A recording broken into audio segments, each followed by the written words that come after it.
Welcome to Colney Talk Podcast.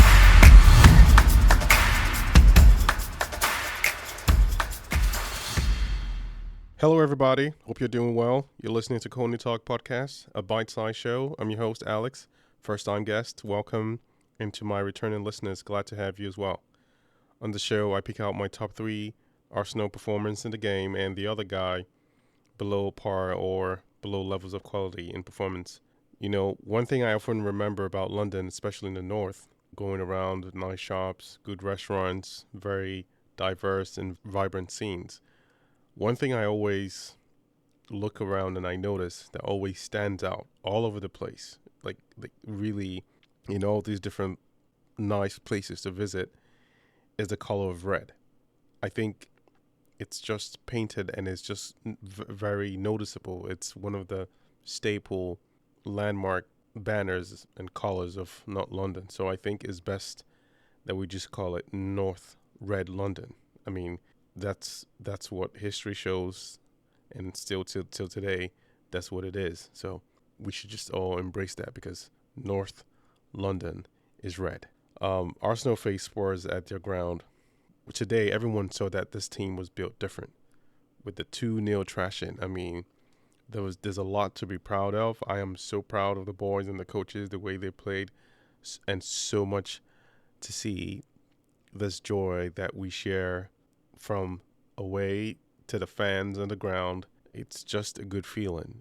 Proud of this, not just, I won't call it an achievement, but it's like you get back this sense of pride of what it should always be as an established hierarchy of what Arsenal is and what Tottenham is. So it's good to just bring that back and reset it the way it should be. The game started out real fast. We played with very good poise and very nice courage, breaking Spurs press and the way they were moving as a unit. And just, excuse my voice, just trying to recover from a cold. I could see so much of the quality passes on the left. And I'm talking Xhaka, Zinchenko, Partey, Odegaard. This was so beautiful to see. This is a game that I would really encourage anyone to go back and watch. This was a tight-knit, cohesive, good movement and complementary connections with the players. And one thing I did notice also was how Edin Ketia managed his hold-up play. He knew he was a target to get bullied in and around the box, and that usually would be another attempt as their fast breaks for Spurs to really, for their counterattacks, because they're really good at that, and how they can also break up our play into goal opportunities or stay within their box. But he was really sharp. He knew what he was doing, how he can maintain that same flow of rhythm within their own half, leading to their own box, and how he would just, join in within that build-up, but then release the ball to Martinelli or Xhaka to keep things going, because we saw a lot of that hampering when we played Newcastle. They were really on him so much more, and I'm sure he learned from that, and this was so good to see how he took on this additional element to help improve what he was doing with contributing with the pass and building up to get into the attack. I mean, there is so much that you can talk about in this game, but I like how the players were all in sync, how they just stayed in good poise. In fact, the first half is really a game of Arsenal really showing up. I'll take that goal first from Hugo Lloris, thank you. But then, they also came back with some good chances, Spurs that is. And this was Ramsdale really closing all his tabs for this game. He had nothing open. I mean, I got to say again, this is the quality in how the players were really showing up on both sides. But as Arsenal has just moved up in quality, this first half, you can see it very well. Arsenal was in a very elite level. Arsenal was a class above. Everything you can see in how we played and maintained our 50-50 balls, our first passes, second passes, really trying to make sure that we kept things intact and clean.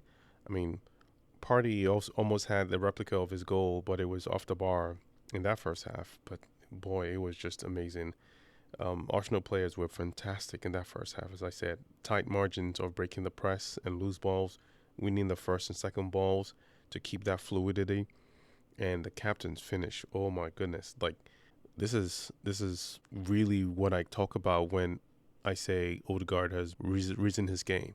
His game has gone way up there, and if anything less than that, I call it out because this is what he produces, and now we're asking for it on a consistent basis. The aggressive moves to win the ball back in the first half was just all Arsenal. There was nothing you can see in any other form. The energy, the aggressiveness, that passion, that fight, it was there all first half. Now the second half, it was a bit tighter. It's not to say we were less. Maybe we Arsenal expected a change of tactics, or they felt like they would have to do a lot more defending, which they did. Spurs had so many opportunities to score. They had so many chances in our box. They really came up. They cranked up their own attack and their own aggressiveness. A little mistakes here and there with loose balls. They picked on it, but we were really good to close things out. And again, Ramsdale, immense saves, really helped us, helped our nerves. There was quite a bit of a tempo in that second half, as I said, and a few more chances. Ramsdale did a lot to help keep the defense firm. Xhaka was so crucial in neutralizing the pressure coming from the right side of Spurs attack. The way he kept coming in between Højbjerg and Son and uh, Kulusevski sometimes to break up their switches and also supporting Zinchenko was brilliant.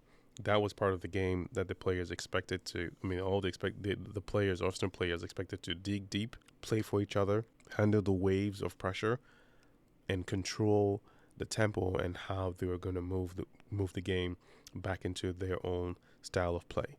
Because the first half and the second were not the same, and you knew what to expect going into this ground, knowing what to expect and how they would have to be very systematic and very precise in the decisions. And this was very good to see. You could see the quality in passes, quality in decision making, quality in how they would control certain kinds of press and pressures in different situations. And it goes a long way to the kinds of players in this squad. I'm talking about Zinchenko. I'm talking about Partey. I'm talking about Xhaka.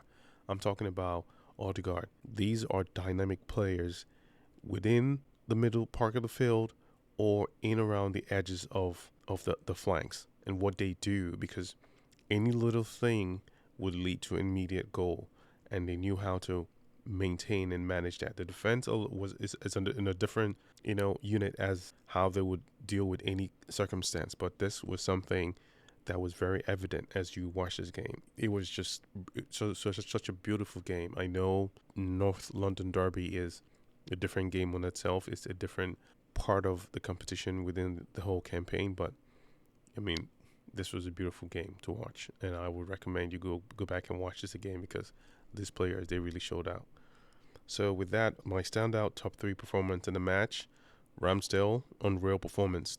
As I said, clean sheet, kept us in the game, closed all tabs coming his way, didn't see any kind of pressure from him.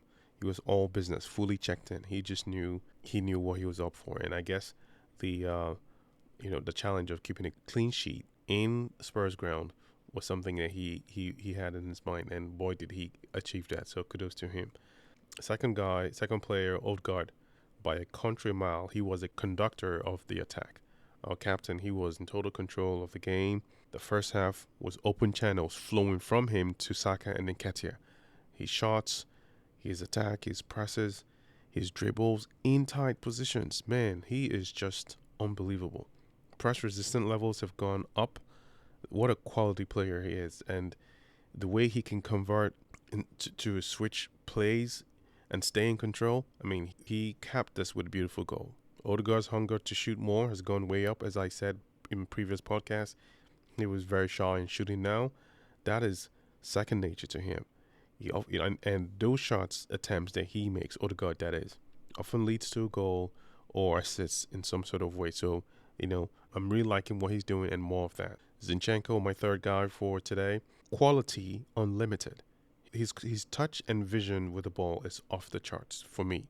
When he's on the ball, you can't take your eyes off him. If you follow the way balls flow from him or through him, you can see that there's a sublime pass play that's about to happen because he's part of that sequence and he makes it flow. He makes it go really well. And he did do a lot of that in this game.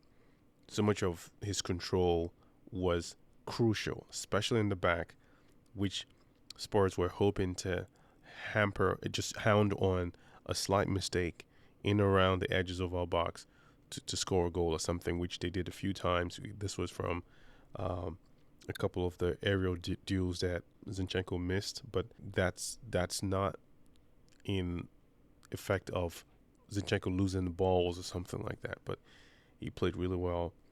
I couldn't say anything bad about him. He played himself a very good game. Special mention to Big Gabby, though. He put Harry Kane in the storage. He was great. I think he enjoyed so much of just really getting on him, making sure that he knew there was a shadow today and he was going to be kept in a very good storage for the game. And I really enjoyed that. Now, usually I would have my other guy, but I didn't have any today. But I will say, Martinelli, to me, I didn't see him impose himself in his usual attack qualities. I didn't see much of that. He did quite a lot to command a lot of attention, but I didn't see that.